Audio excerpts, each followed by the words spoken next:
दोस्तों आज है 15 जून। चलिए तो 15 जून 2026 तो करंट अफेयर स्टार्ट करते हैं। तो आज का क्वेश्चन है, हाल ही में जारी ग्लोबल इंडेक्स में कौन सा देश शीर्ष पर रहा है। तो दोस्तों इसके ऑप्शन क्या है, नॉर्वे, भारत, आइसलैंड, सिंगापुर। तो दोस्तों इसका राइट आंसर क्या आ जाएगा, आइसलैंड। दोस्तों इसका क्या राइट आंसर, आइसलैंड। चलिए तो इसको डिटेल में समझते हैं। दोस्तों ग्लोबल पीस इंडेक्स 2026 में आइसलैंड ने शीर्ष स्थान हासिल किया है। दोस्तों इसमें भारत की क्या स्थिति है। तो दोस्तों इस इंडेक्स में अपना देश भारत 127वें स्थान पर रहा है दोस्तों। और आइसलैंड की राजधानी क्या है दोस्तों, तो रेकवाजिक। और यहाँ की मुद्रा क्या है दोस्तों, आइसलैंडिक क्रोना है। और यहाँ के राष्ट्रपति कौन है, हल्ला टॉम्स डॉटर। चलिए तो दोस्तों नेक्स्ट क्वेश्चन पर चलते हैं हम।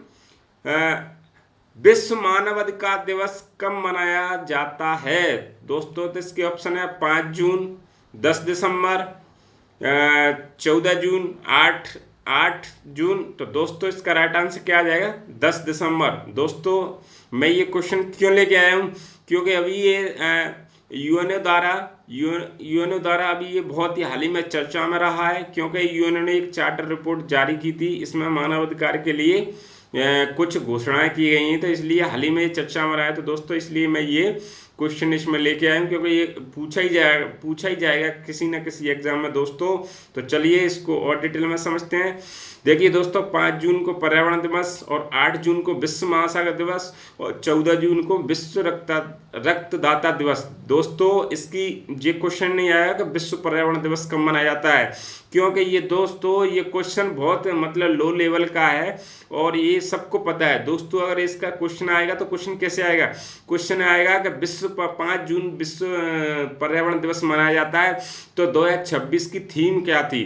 तो दोस्तों इसकी क्या याद करना है, इसकी थीम। तो इसकी थीम क्या है, inspired by nature for climate for our future. और दोस्तों चलिए तो नेक्स्ट क्वेश्चन पर चलते हैं। हाल ही में रक्षा मंत्री राजनाथ सिंह ने DRDO advance weapon system complex का उद्घाटन कहाँ किया गया है। तो दोस्तों इसके ऑप्शन क्या है, नई दिल्ली, बेंगलोर, हैदराबाद, लखनऊ। तो दोस्तों इसका राइट आंसर क्या आ जाएगा, हैदराबाद। दोस्तों इसका राइट आंसर क्या आ जाएगा, हैदराबाद। चलिए दोस्तों तो इसको और डिटेल में समझते हैं।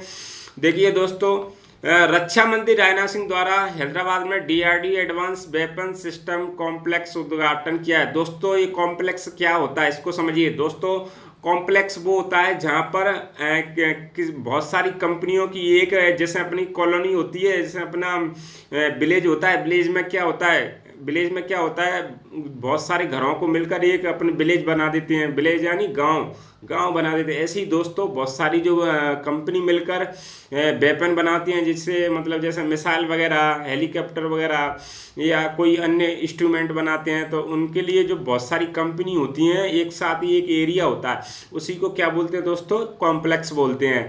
और चलिए दोस्तों तो इसके एक्स्ट्रा फैक्ट समझते हैं। देखिए दोस्तों यूनेस्को ने क्रिएटिव सिटी यानी गैस्ट्रोनॉमी में पहला शहर कौन बना है दोस्तों, वेरी वेरी इंपॉर्टेंट, ये इंपॉर्टेंट क्वेश्चन है। इस कौन सा शहर बना है, तो ये दोस्तों हैदराबाद बना है। और दूसरा शहर कौन बना है, लखनऊ। और दोस्तों ये लखनऊ है जो वो गोमती नदी के किनारे में स्थित है। चलिए तो दोस्तों ये डिटेल में ये समझ लिया। अब चलिए दोस्तों नेक्स्ट क्वेश्चन पर चलते हैं। हाल ही में किस देश के वैज्ञानिकों ने हिंद महासागर में दुनिया का सबसे बड़ा व्हेल कब्रिस्तान खोजा। दोस्तों तो ये कब्रिस्तान क्या होता है, कब्रिस्तान वहाँ होता है दोस्तों। कब्रिस्तान का मतलब ही क्या होता है, कब्रिस्तान ही होता है जहाँ व्हेल जो मछली है वो अधिकतर वहाँ मरती है, वो एक साइड चली जाती हैं। जब मरने का उनका समय आता है तो उसी समय उसी जो एरिया होता है उसी को हम कब्रिस्तान बोल देते हैं। तो दोस्तों इसका ऑप्शन क्या है, अमेरिका, चीन, रूस, जापान। तो दोस्तों इसका राइट आंसर क्या आ जाएगा, चीन। चलिए दोस्तों तो इसको डिटेल में समझते हैं। हाल ही में चीन के वैज्ञानिकों ने हिंद महासागर में दुनिया का सबसे बड़े व्हेल कब्रिस्तान की खोज की है दोस्तों। देखिए दोस्तों चीन है ना, चीन, और देखिए चीन स्टील में सबसे प्रथम स्थान पर है, और कोयला में भी प्रथम स्थान पर है, और तंबाकू में भी सबसे बड़ा उत्पादन है।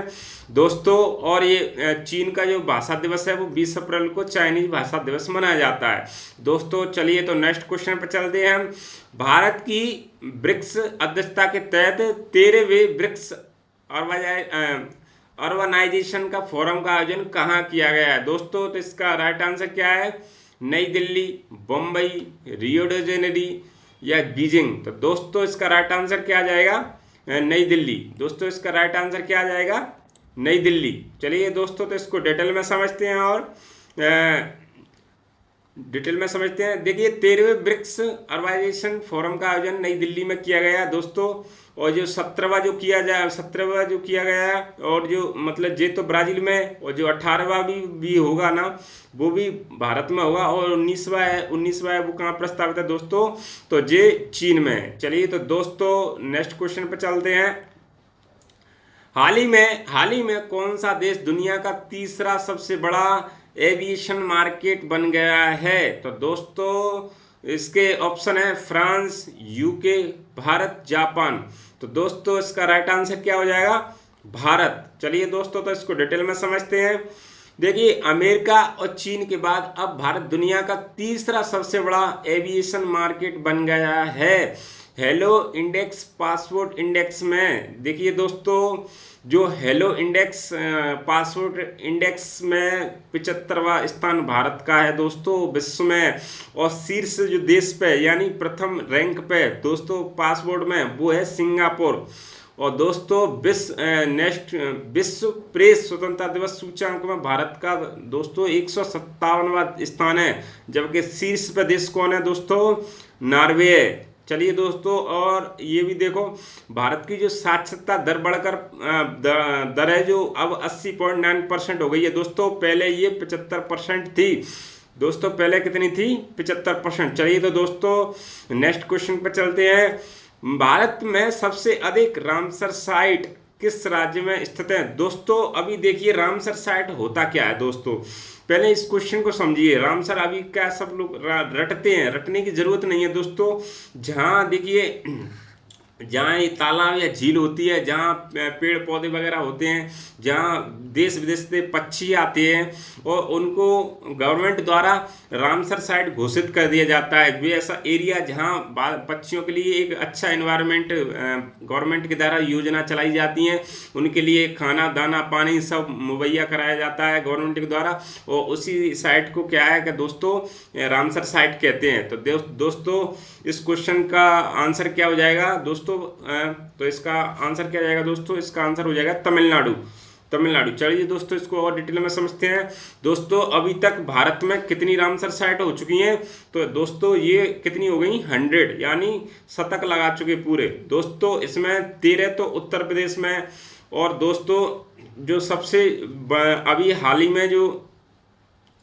में चर्चा में रहे हैं ये है ये पटना की पक्षी और अभ्यारण्य सेका झील या सुरताल अभी कहाँ की है दोस्तों? इस सुरताल अभी जो नई जो बनी है सुरताल, वो अभी उत्तर प्रदेश बलिया जिले में स्थित है सुरताल। ये दोस्तों सुरताल बलिया में स्थित है। और जो बिहार की है गोकुल जलाशय और गोगा झील, राजस्थान की है सिली झील। दोस्तों ये हाल ही में चर्चा में रहा है, इसलिए मैंने ये आपको रिवीजन करा दी। चलिए दोस्तों तो नेक्स्ट क्वेश्चन पर चलते हैं। नेशनल ई विधान एप्लीकेशन को अपनाने वाला 33वां राज्य या केंद्र शासित प्रदेश कौन बना है दोस्तों?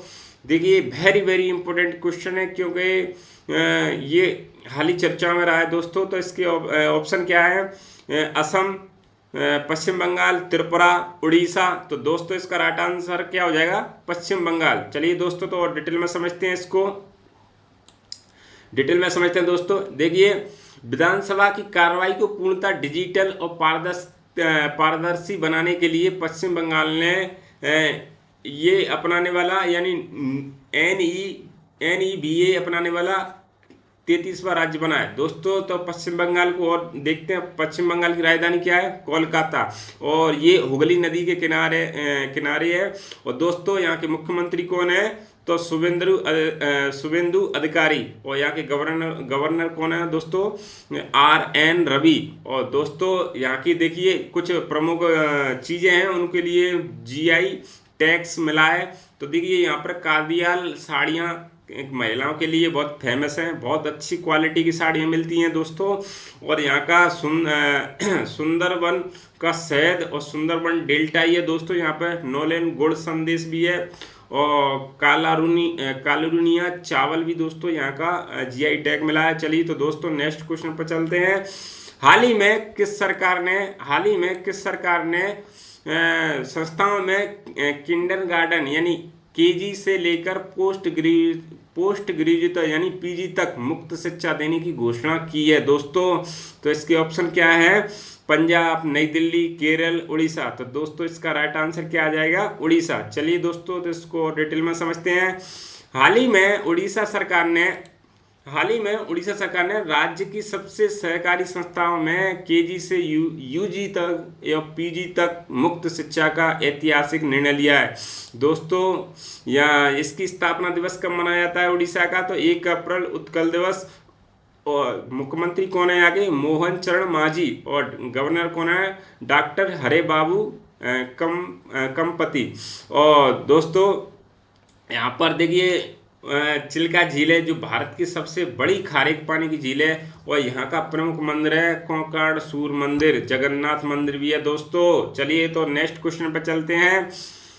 भारत का अगला थल सेना अध्यक्ष किसे नियुक्त किया है दोस्तों? ये वेरी इंपॉर्टेंट क्वेश्चन है। 100% इस पर 3 स्टार लगा लो, जितने स्टार लगाने इतने लगा लो, ये किसी ना किसी एग्जाम में पूछा ही जाएगा दोस्तों। तो इसके ऑप्शन क्या है?